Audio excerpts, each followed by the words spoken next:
मोदी जी, आप मन की बात करते हैं, सिर्फ अपनी मन की बात कर रहे हैं क्या? इन बेटियों के मन की बात सुनो, जो बेटियों की आंखों से आंसुओं का सैलाब बह करके आगे जा रहा है। ये इतना बड़ा सैलाब उठेगा कि इसमें सब कुछ बह जाएगा। आप खबरदार रहें। मात्र 2 किलोमीटर की दूर पर यहाँ ब्रजभूषण रहता है। आज खाप पंचायतों ने बहुत कड़े निर्णय लिए हैं। अगर बात नहीं मानी गई तो बहुत बड़ा आंदोलन होगा। 13 महीने तक किसानों का आंदोलन चला। अब लोग एक नैरेटिव सेट कर रहे हैं कि ये 2024 के लोकसभा चुनाव की तैयारी हो रही है। आरोप लगाया जा रहा है, बिल्कुल आरोप लगाया जा रहा है। मैं कहता हूँ शर्म आनी चाहिए उनको। बेटियों के सम्मान, अगर क्या आप सोच सकते हैं बेटियों के सम्मान की लड़ाई हम इस तरह से लड़ेंगे क्या? ये बिल्कुल गलत है। गलत परसेप्शन में बात हो रही है। बेटियों के मान सम्मान ये कहा जा रहा है कि जो आंदोलन है वो राजनीति का अखाड़ा बन चुका है, इसको राजनीति में तब्दील कर चुका है, कर दिया गया है। इसे राजनीतिक अखाड़ा बिल्कुल ना कहें और ना ही किसी पॉलिटिकल पार्टी से बिल्कुल ना जोड़ें। और मैं तो ये कहना चाहता हूँ, इस आंदोलन को हम हाईजैक होने भी नहीं देंगे। बेटियों के मान सम्मान की लड़ाई है और 36 कौम और सभी धर्म मिलकर इसमें लड़ रहे हैं। ये अपने गौरवशाली इतिहास, जब बेटियां जब जीत कर आती हैं।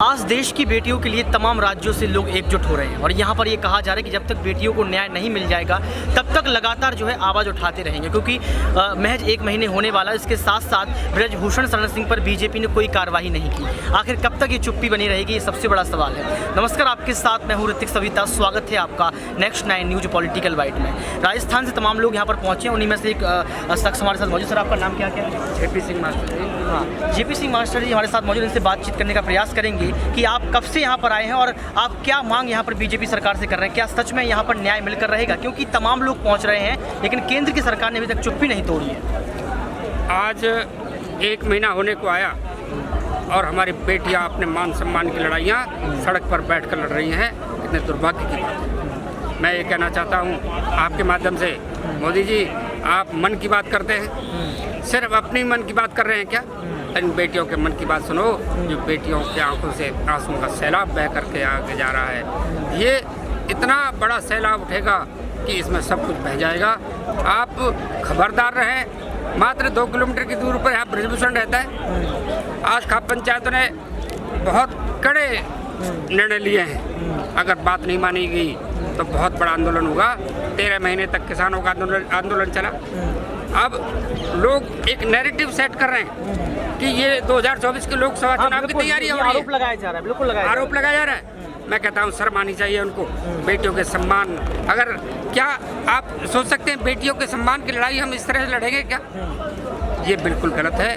गलत परसेप्शन में बात हो रही है। बेटियों के मान सम्मान ये कहा जा रहा है कि जो आंदोलन है वो राजनीति का अखाड़ा बन चुका है, इसको राजनीति में तब्दील कर चुका है, कर दिया गया है। इसे राजनीतिक अखाड़ा बिल्कुल ना कहें और ना ही किसी पॉलिटिकल पार्टी से बिल्कुल ना जोड़ें। और मैं तो ये कहना चाहता हूँ, इस आंदोलन को हम हाईजैक होने भी नहीं देंगे।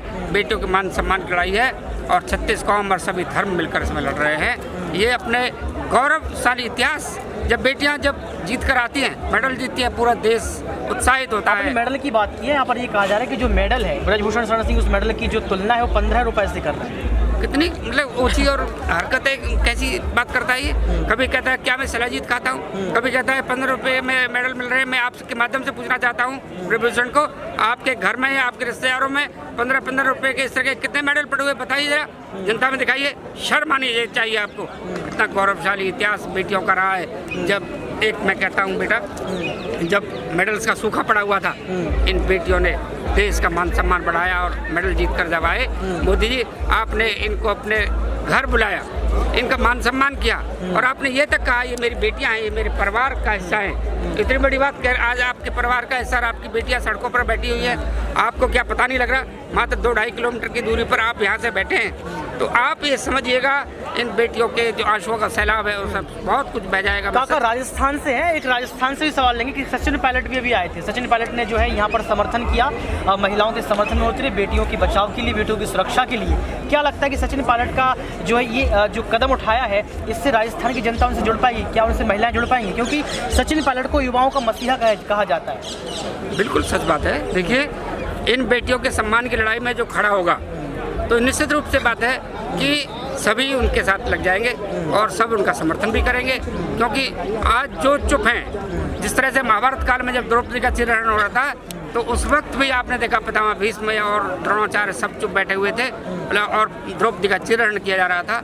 ऐसा ना हो कि जो चुप है उनका भी इम्तहान लेगी ये जनता। जनार्दन है साहब, पूरी जनता जब एक दिन खड़ी हो जाएगी और इस बात को 2024 के चुनाव में मैं कहता हूँ ये इसका परिणाम आपको भुगतना पड़ेगा। 24 के चुनाव से पहले राजस्थान का चुनाव नजदीक है और यहाँ पर लगातार देखा जाए तो सचिन पायलट वर्सेस यहाँ पर अशोक गहलोत की बात करें तो उनका आंतरिक कलह खत्म होने का नाम नहीं ले रहा है। क्या लगता है कि राजस्थान में कुछ घमासान हो सकता है? बहुत बड़ा घमासान हो सकता है कि अशोक गहलोत और सचिन पायलट आपस में ही उलझे हुए हैं। मैं तो कहता हूँ युवा नेतृत्व आज राजस्थान की सरकार, राजस्थान की जनता चाहती है युवा नेतृत्व उन्हें मिले और सचिन पायलट आगे आए और उनके समर्थन के लिए आज सभी युवा ही नहीं सभी लोग पावड़े बिछा। लेकिन लगातार देखा जाए तो सचिन पायलट को भी प्रदर्शन करना पड़ता है, आंदोलन करना पड़ता है। यहाँ पर जो है ये कहा जाता है कि सचिन पायलट जो है युवाओं के लिए काम करते हैं। तो क्या आपको लगता है कि अशोक गहलोत मौका छोड़ेंगे, मौका देंगे? अशोक गहलोत कहाँ मौका दे रहा है उसे, वो तो बिल्कुल मौका देने की उसमें है ही नहीं। और वो तो हर हाल में सोचता है कि सचिन पायलट को किस तरह घुटनों को बैठाया जाए, किस तरह गिराया जाए। और लेकिन अब मैं आपको बता रहा हूँ अगली जो रणनीति तैयार होगी सचिन पायलट के साथ कुछ इस तरह का समीकरण बैठेंगे कि सचिन पायलट को विद्रोह करना पड़ेगा, क्योंकि सचिन पायलट भी समझ गया है कि गहलोत तो आसानी से छोड़ेगा नहीं। तो क्या सचिन पायलट बीजेपी में शामिल हो सकते हैं? क्योंकि उनको भी राजनीति खेलने उनका एक सपना है और उनके सपने के साथ उनके पिताजी का सपना जुड़ा हुआ है कि उनका पुत्र अशोक जो सचिन पायलट है वो कहीं ना कहीं सीएम पद संभाले। बिल्कुल बिल्कुल ऐसा ही है। आज जो गोटियाँ जो फिट की जा रही हैं ये बीजेपी का दामन भी थामेंगे। और आप जान रहे हैं बयार जो है इस तरह की राजस्थान में होती है कि एक बार बीजेपी एक बार कांग्रेस, तो सचिन पायलट जैसा युवा चेहरा अगर बीजेपी में शामिल होता है तो बहुत अच्छी बात है और फिर जीत तो कोई रोक ही नहीं सकता। राजस्थान की हलचल क्या है काका?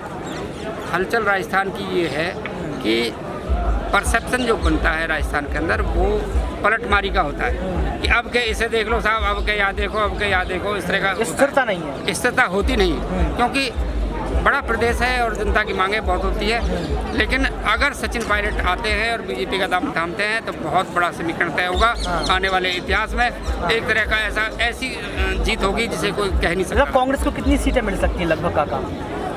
कांग्रेस अगर सचिन पायलट इधर आ गए तो कांग्रेस का तो सुपड़ा साफ होना ही है। सारी मेहनत सचिन पायलट करते हैं, सारे आंदोलन सचिन पायलट। मैं कह रहा हूँ गहलोत ने कौन सा आंदोलन किया आज तक कहीं भी नहीं किया। जितना अशोक गहलोत ने सचिन पायलट को गद्दार बोल दिया था एक समय। अरे साहब सचिन पायलट को चोर और गद्दार पता नहीं गहलोत क्या क्या बोल देता है और अपने आप कुछ समझ नहीं पा रहा। मैं कहता मैं जादूगर हूँ, हाँ जादूगर, खुद को जादूगर कहता है कि मैं जादूगर हूँ। अब के पूरा जादूगर और तमाशा सारा खत्म हो जाएगा और सचिन पायलट अब की बार निश्चित रूप से आ रहे हैं। काका अंतिम सवाल मेरा आपसे ये रहेगा कि हम लोग ब्रजभूषण पे थे, ब्रजभूषण में फिर से आते हैं, क्या लगता है कि ये न्याय कब तक मिल जाएगा और केंद्र की सरकार चुप्पी कब तोड़ देगी? क्योंकि ब्रजभूषण शरण सिंह ने साफ तौर पर ये बात कही है कि अगर केंद्र की सरकार या फिर देश के प्रधानमंत्री नरेंद्र मोदी इस बात को कह देते हैं कि इस्तीफा दे दो तो मैं आज ही इस्तीफा सौंप दूंगा, लेकिन अभी तक कोई भी चुप्पी नहीं तोड़ने को तैयार है। आपके माध्यम से मैं कहना चाहता हूँ नरेंद्र मोदी जी, क्या ब्रजभूषण की ये बात आप तक नहीं पहुंची होगी क्या कि अगर मोदी जी कह देंगे तो इस्तीफा दे दूंगा?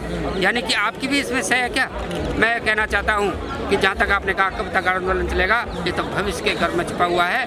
लेकिन इतना मैं कहता हूं सभी खाप पंचायत है पूरे देश के कोने कोने से लोग अंतिम सांस तक लड़ते रहेंगे जब तक बेटियों को सम्मान नहीं मिलेगा। हम यही डटे हुए हैं। अंतिम सांस की लड़ाई काका ने बताई। काका राजस्थान से और लगातार जो है यहाँ पर बेटियों के समर्थन में उतरे और ये कहा है कि बेटी के न्याय के लिए हम अंतिम सांस तक लड़ते रहेंगे। ब्रजभूषण को उसकी औकात दिखा के रहेंगे कि आखिर क्यों जो है वो झूठ बोल रहा है। क्योंकि अभी लगातार देखा जाए तो ब्रजभूषण शरण सिंह फेसबुक पर तमाम जो है चैनलों पर लाइव आ रहे हैं, इस बात को बता भी रहे हैं कि उन्होंने कोई गलती नहीं की। हालांकि 5 जून को शक्ति प्रदर्शन होने वाला है, लेकिन देखना ये पड़ेगा कि शक्ति प्रदर्शन से ब्रजभूषण शरण सिंह को कितना लाभ मिलेगा। क्योंकि एक तरफ विनेश फोगाट तमाम महिला खिलाड़ियों के समर्थन में जो है विपक्षी दल, किसान, तमाम लोग उतर चुके हैं। अब देखना ये पड़ेगा कि अंतिम फैसला यहाँ पर होता क्या है। क्या सुप्रीम कोर्ट में सबूत पेश कर दिए जाएंगे या फिर ब्रजभूषण शरण सिंह जो है यहाँ पर हाथ खड़े कर देंगे। आज के लिए सिर्फ इतना ही।